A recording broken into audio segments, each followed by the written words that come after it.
की म्हणजे नेमकं काय करण्यात आलं? त्याला कदाचित यश आलं नसेल माझी आणि साहेबांची भेट घडवून देण्यामध्ये, असं मला या ठिकाणी वाटतंय. काल आम्ही या कामासंदर्भात मुंबईत गेल्यानंतर त्यांचा मला फोन आला होता की तुला साहेबांनी उद्या भेटायला बोलवले, परंतु गणेश उत्सवाची धामधूम असल्यामुळे किंवा घोडदौड असल्यामुळे किंवा घरी प्रतिष्ठापना असल्यामुळे मी म्हणतो की बा प्रतिष्ठापना झाल्यानंतर 1-2 दिवसानंतर भेटतो, अशा पद्धतीचं मी त्यांना त्या ठिकाणी सांगितलं. परंतु आज हे पत्र बघितल्यानंतर धक्का बसला. कदाचित त्या दोन्ही नेत्यांचे या ठिकाणी प्रयत्न अपुरे ठरले असतील असं मला या ठिकाणी वाटतंय. आज मला आणखीन एक दुःख या ठिकाणी मला दुःख वाटतं की बाबा गेल्या 30 वर्ष आपण पक्ष म्हणून एका कुटुंबाशी आपण जोडलो गेलो होतो आणि कुटुंब म्हणूनच आम्ही या ठिकाणी वावरत होतो.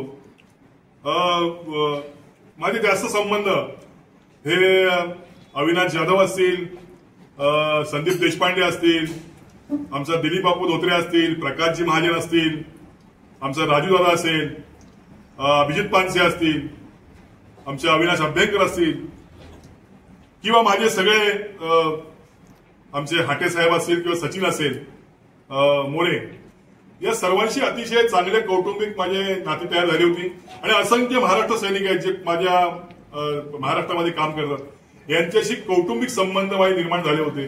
मला वाटतं आजच्या या पत्रामुळे ते या ठिकाणी ब्रेक झाले आणि हे कुटुंबामध्ये कुठेतरी दरार पडल्यासारखं झालं. परंतु माझे हे कौटुंबिक संबंध प्रसंगानुरूप किंवा प्रसंगाच्या बाबतीमध्ये ते कायमस्वरूपी राहतील असं मी महाराष्ट्र सैनिकांना या ठिकाणी आश्वस्त करतो. धन्यवाद. साहेब तुमच्या समोर साहेब आता काही दिवसांपासून आपण भाजपमध्ये जाणार अशी चर्चा जी आहे ही सोशल माध्यमावरती आहे आणि एका बाजूला ही आपल्यावरती झालेली कारवाई. आता आपलं पुढचं जे पाऊल आहे राजकीय क्षेत्रातलं ते कसं असणार आहे? बघा, आजचं हे पत्र पाहून या ठिकाणी धक्का बसलेला आहे, कारण असं पत्र मला कधीच अपेक्षित नव्हतं. आता आज पक्षातनं आम्हाला बडतर्फ केलेला आहे. आम्ही राजकीय जीवनामध्ये आणि सामाजिक जीवनामध्ये वावरणारे सगळी मंडळी आहोत. त्यामुळे आम्ही घेतलेल्या हातातले शिवधनुष्य आम्ही हे काय अर्धवट या ठिकाणी ठेवणार नाही. आमचा संबंध किंवा संपर्क किंवा आमचा थेट असलेल्या लोकांशी जिव्हाळ्याचे संबंध, यामुळे पुढील वाटचाल आम्हाला ठरवावी लागेल. त्या बाबतीमध्ये कुठलाही निर्णय किंवा कुठलाही विचार मनामध्ये आम्ही केलेला नाही, परंतु आजपासून तो विचार करण्याची आम्हाला या ठिकाणी तो विचार करावा लागेल अशी परिस्थिती निर्माण झाली आहे. त्यामुळे काही विचार या ठिकाणी मनामध्ये असेल किंवा काही निर्णय घ्यायचा असेल, नक्कीच तुमच्यासारख्या सगळ्या सहकार्यांना या ठिकाणी मी बोलवीन आणि या ठिकाणी तुम्हाला तो निर्णय आणि दिशा या ठिकाणी सांगेन. साहेब, कोकणातलं ठाणे वाघ म्हणून आपल्याकडे पाहिलं जातं. सर्वच पूर्ण महाराष्ट्राला तुमचा चेहरा परिचित आहे. काही दिवसांपूर्वी आपल्याला उदय सामंत असतील किंवा एकनाथ शिंदे यांच्या गटाने सुद्धा आपल्याला ऑफर दिली. तुम्हाला उभाटाकडून सुद्धा ऑफर आहे. म्हणजे सर्वच मोठ्या राजकीय पक्षाकडून तुम्हाला ऑफर आहे. आता भाजपकडून सुद्धा असं सांगितलं जाते की एक नवीन चेहरा मिळण्यासाठी प्रयत्न केला जातोय. तर एकंदरीत काय नेमकं म्हणजे ठोस कशी आपली पाऊल असणार आहे? बघा, प्रत्येक पक्षाला प्रत्येक संघटनेला काम करणारा कार्यकर्ता हवा असतो. त्या पद्धतीच्या त्यांच्या स्टेटमेंट होत्या, त्या पद्धतीचं त्यांचं ते म्हणणं होतं. मी देखील पक्षीय वाटचालीमध्ये काम करताना माझ्या पक्षामध्ये पलीकडच्या पक्षातला चांगला कार्यकर्ता यावा ही माझी भूमिका असायची. त्यामुळे मी त्यांना भेटत असायचो, परंतु सगळेच प्रयत्न काही यशस्वी ठरत नसायचे. तसेच काहीसे प्रयत्न इतर पक्षांकडून देखील झाले, परंतु असा कुठलाच मनामध्ये माझे विचार नसताना आज अशा पद्धतीचं संकट माझ्यासमोर येऊन उभं राहिलेलं आहे. परंतु या संकटातनं मी पुन्हा फिनिक्स पक्षासारखा उभा राहील अशी मला या ठिकाणी खात्री आहे. पण वैभव खेडेकर नाराज असल्याच्या बातम्या याच्या आधीही सातत्याने येत होत्या. त्यावेळेला तुमची जी राजकारणाची भेट झाली होती का? कारण एकदा तुम्हाला बोलवलं होतं. त्या संदर्भात सांगतो की ह्या गेल्या 2 महिन्यामध्ये माझी आणि साहेबांची भेट झालेली नाही. मी प्रयत्न करत होतो, परंतु भेट झाली नाही. कदाचित ती झाली असती तर मला वाटतं आज अशा पद्धतीने त्यांना पत्र काढावं लागलं नसतं. साहेब, ही भेट होऊ नये म्हणून कोण तुमच्या पक्षातले कार्यकर्ते काय पदाधिकाऱ्यांकडून हे प्रयत्न करत होते? असं काय मी म्हणणार नाही. मी असं काय म्हणणार नाही की आता मी या पक्षापासून वेगळा झालोय म्हणून मी कोणाला काही बोलीन किंवा कोणाला काही असं नाही. परंतु 20 वर्ष मी संघटनेशी निगडीत राहिलेलो आहे. आणि 30 वर्ष मी साहेबांच्या बरोबर होतो. माझ्यासारख्यावरती अशी परिस्थिती येऊ शकते तर बाकी कार्यकर्त्यांनी आत्मपरीक्षण करण्याची गरज आहे. साहेब आज तुम्हाला पहिली नगर परिषद तुम्ही आणली खेळीची मनसेची, आणि असं असताना तुम्हाला राज ठाकरेंनी भेट दिली नाही, काय सांगा? याचंच मला आश्चर्य आहे, मला का भेट दिली नाही. माझा अपराध नेमका काय होता हेच मला कळलं नाही. पक्षीय वाटचालीमध्ये 365 दिवस ऊन वारा पाऊस मी सतत लोकसंपर्कात, सतत राजकीय पटलावर असायचो. मला कोणी हाक मारली तरी मी धावत जाणारा कार्यकर्ता होतो. मला वाटतं या सगळ्यामध्ये असं काय घडलं होतं की मला वेळ मिळाला नाही, हे माझं मी दुर्दैव समजतो. परंतु आता ही घटना किंवा ही जी गोष्ट झालेली आहे ती नाकारता येत नाही. आता हे सगळं स्वीकारून मला पुढे जायचं आहे, त्यासाठी मी माझा प्रयत्न राहील. साहेब किती आज तुम्हाला दिवसात पुढचा निर्णय आपला होईल? ते असं काय सांगतात, गणेश उत्सवाची धामधूम आहे, गणपती विराजमानात होत आहेत आणि मला वाटतं गणपतीचा सगळा उत्सव एवढी काही घाई नाही आहे. माझे सगळे कार्यकर्ते माझ्या बरोबर ते आहेत. अशी कुठलीही घाई नाही मला की इतर पक्षात जाऊन काय मला काय मिळवायचं आहे. मी संघर्ष करणारा कार्यकर्ता आहे, त्यामुळे योग्य वेळेची मी वाट पाहिजे असं आपल्याला सांगतो. साहेब आज तुम्हाला बडतर्फ करण्यात आलंय, तर पदाधिकाऱ्यांच्या आणि तुमच्या कार्यकर्त्यांच्या भावना काय आहेत? त्यांनी त्यांच्या पदांचे राजीनामे दिलेत का?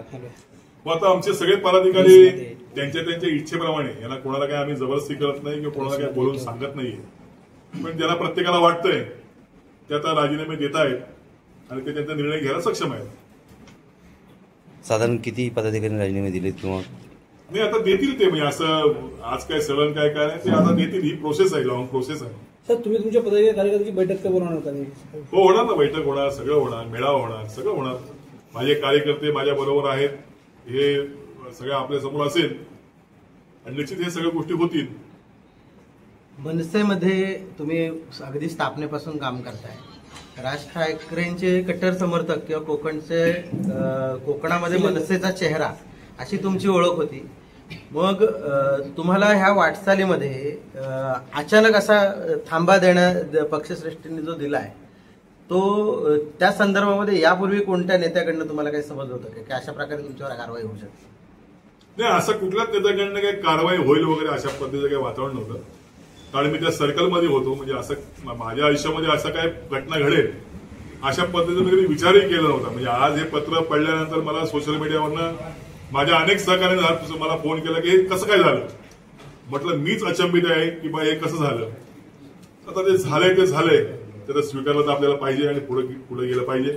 परंतु असं काही मला यापूर्वी काय सांगितलं गेलं होतं किंवा अशा पद्धतीची काही चर्चा झाली होती असं काही झालेलं नाही. यापूर्वी मनसेचे नेते प्रकाश महाजन यांनी काही बाबतीमध्ये नाराजी व्यक्त केली होती, पक्षाच्या ध्येय धोरणांच्या संदर्भामध्ये असेल. तर तुम्हाला असं वाटतं का की मनसेमध्ये काहीतरी निर्णय पातळीवर काही गडबड होते? नाही, आता कसं आहे बघा, ते मोठे वरिष्ठ नेते आहेत, ते प्रवक्ते आहेत, त्यांनी काय बोललं हा त्यांचा विषय राहिला. पण तो त्यांनी नंतर अमितजी ठाकरे त्यांना भेटले, त्यांच्या शंकेचं निरसन झालं आणि त्या पद्धतीने काही सूचना त्यांना मिळाल्या, त्या पद्धतीने पुन्हा त्या पद्धतीने ते वावरायला लागले. मला वाटतं अशा पद्धतीच्या चर्चा आणि अशा पद्धतीचे संवाद हे पक्षामध्ये व्हायला पाहिजे आणि ते जर संवाद झाले तर पक्षामधलं वातावरण अतिशय चांगलं राहतं आणि अशा पद्धतीचं काही म्हणजे अशा पद्धतीचे काही निर्णय घ्यावे लागत नाही असं मला वाटतं. मला वाटतं इथून पुढे आता पक्षामध्ये सुधारणा होतील. बडतर्फीचं पत्र तुम्हाला आता सोशल मीडियावरून मिळालंय की थेट पक्षाकडून? नाही, मला आता सोशल मीडियावरती मिळालं. या संदर्भामध्ये पत्र ज्यावेळेला तुम्हाला समजलं, कार्यकर्त्यांचे पदाधिकाऱ्यांचे फोन यायला लागले, त्यानंतर तुम्ही काही राज ठाकरेंशी थेट संपर्क साधण्याचा प्रयत्न केलाय? नाही, राजसाहेब ठाकरेंचा आमच्याकडे काही नंबर नाही. आमच्याकडे एक असा नंबर आहे की ज्याच्यावरती आम्ही SMS करू शकतो. परंतु जर का अशा पद्धतीचं हे जर फेक पत्र असतं तर पहिल्या फळीतल्या आमच्यावरच्या नेत्यांनी मला सांगितलं असतं की ते पत्र फेक आहे. परंतु अशा कुठल्याही नेत्याचं काही मला फोन आला नाही की हे फेक पत्र, त्यामुळे हे पत्र खरं आहे असं समजायला काही हरकत आहे. MNS अधिकृत वरती हे पत्र टाकलेलं आहे, त्यामुळे हे पत्र फेक असू शकत नाही, त्यामुळे हे पत्र खरं आहे. या पत्राच्या व्हायरल झाल्यानंतर आपल्याकडे दुसऱ्या राजकीय पक्षाकडून कोणतीही काही चर्चा? नाही, राजकीय जीवनामध्ये माझे जे मित्र आहेत त्यांचे अनेकांचे मला फोन आले आणि आम्ही या कोकणामध्ये आमचे जे सगळेच आमदार आहेत किंवा सगळेच सहकारी आहेत ते एकमेकांच्या सुखदुःखात आम्ही बरोबर असतो. त्याच पद्धतीने त्यांनी मला फोन करून धीर दिला सर्वांनी की बाबा म्हणजे आमदार शेखर निकम असतील, प्रथमतः मला नितेशजी राणेंचा फोन आला, त्यानंतर मला संजयराव कदमांचा फोन आला, त्यानंतर मला शेखरी निकमांचा फोन आला आणि असंख्य फोन मला आले. काही भाजपच्या सगळ्या पदाधिकाऱ्यांचे मला फोन आले. तर त्यांनी म्हणजे मला एक धीर देण्याचा त्या सगळ्या लोकांनी प्रयत्न केलेला आहे.